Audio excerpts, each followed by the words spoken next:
लहानोजीनाथांच्या टाकरखेडच्या मंदिरात आपण आलो आहोत. इथे महाराजांच्या वस्तू ठेवल्यात. सगळ्यात वर अशा त्यांच्या पादुका आहेत वेगवेगळ्या प्रकारच्या. लहानोजी महाराज तरुणपणचे, ही वृद्धापकाळातली,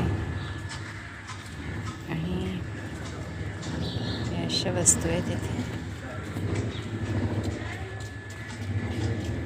मग एक खुर्ची आहे महाराजांची, इथे खुर्ची, आराम खुर्ची.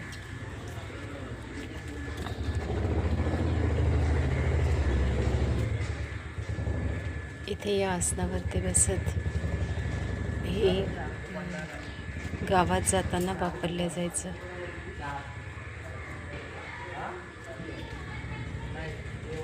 ही व्हीलचेअर आहे.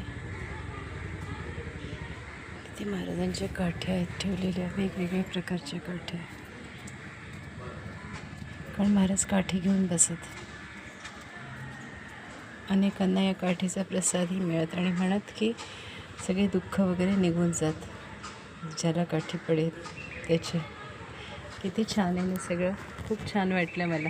आपल्याला कसं वाटलं?